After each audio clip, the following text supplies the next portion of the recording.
My name's Claire Tucker-Morrison. I graduated from Caulfield campus in 2016 and I'm currently studying a Bachelor of Laws and Bachelor of Global Studies at Monash University. I think just a deep desire to see some form of change, and I think both law and the international relations side of things seemed like the smartest way that I was actually going to be able to learn how to enact that change. Particularly in such a changing world. I think it was really interesting to be studying over the last few years, just because I got to see a lot of policy reform and changes like that I was super interested in. Definitely for me, my biggest passion is women in the law and kind of sexual harassment prevention, discrimination prevention, those sorts of things. So I think that was sort of the lens that I went into it with. And I was really, really lucky to be a part of a sexual harassment working group. So it was myself and all of the other presidents of the other universities in Victoria, so the Law Student Society presidents, and then a number of different positions. So we had queer officer involvement, women's officer involvement, and then social justice and equity officer involvement as well. So all those people were absolutely so important, so integral in the change we enacted. But we were lucky enough to create a policy about sexual harassment and sort of what to do if it's in the law student society space or the law society space, and just generally uni space. And so I think that's a really invaluable change that I was lucky enough to be a part of, just sort of pushing that agenda forward, because I think it's so important. It affects way too many people, has affected me, has affected too many of my friends. So very, very passionate about that for sure. So important. I always say that low-level sexism perpetuates high-level misogyny. So I think it's that sort of locker room talk and that like those casual conversations, casual jokes that are kind of made under this guise of humor that can actually be really destructive and can make people think that it's okay to talk like that or okay to think like that.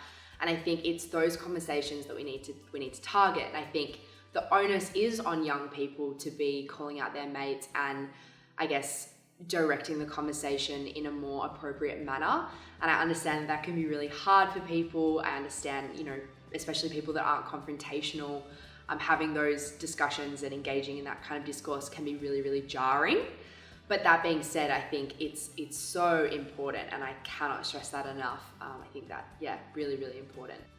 A few years ago on Instagram about like sexual harassment, and I got a lot of engagement with people, a lot of men kind of coming back to me and saying, I'm actually really nervous to have these conversations because I don't know what to say and I don't know how to start them. Like, can you give me some kind of tangible advice on what to do? And I just said, just speak to your female peers. Just like sit them down, someone you trust, someone that trusts you, and say, hey, I'm not sure if you feel comfortable with talking about this, but I just thought I'd ask you, what's been your experience with sexism, or how do you find you're treated differently, or is there something that's happened to you that, you wish it didn't happen to you, and what can I do better as an ally to support you? And it was so interesting to see the responses of men when they heard that from me, because they said, oh my God, that's so simple. That's so easy. And, obviously we all have women in our lives that we respect and we love and we care about. So it's actually really, really easy to have those discussions. It's just about, I guess, the initiative to start them. Mm-hmm. And I do think it's so invaluable to just talk to the people around you. Oh, so important. I think like self-worth and a sense of self-confidence is so important in terms of being able to stick to your guns and being able to be genuine and authentic and not getting swayed by other people. You have to actively practice that, and it can sometimes be a bit of like a 2 steps forward, 1 step back situation. But I think just perseverance on kind of your own self-worth and self-care. And I think young people talk a lot about kind of finding themselves. And I think a lot of what finding yourself is about learning how to love yourself and learning how to kind of support yourself in times of need. And that just, at least for me, it's definitely something I haven't mastered yet, and something that I need to work on and practice every single day. But every time I do put time and effort into it, I kind of recognize how important it is for the person that I'm becoming. Just kind of eyes forward, and it's really easy to get thrown off course by people, but what you have to remember is that people are projecting their own issues onto you if they have a problem with kind of what you're doing. and what your advocacy, I suppose, then, you know, it's probably largely that they're feeling threatened by the ideas that you're speaking about. So I think just eyes forward, stay true to yourself, be genuine and authentic, and remember that change is kind of only enacted by the people that are willing to push for it. And that can be really, really confronting if the burden of change lies on your shoulders. But eyes forward, stay true to yourself.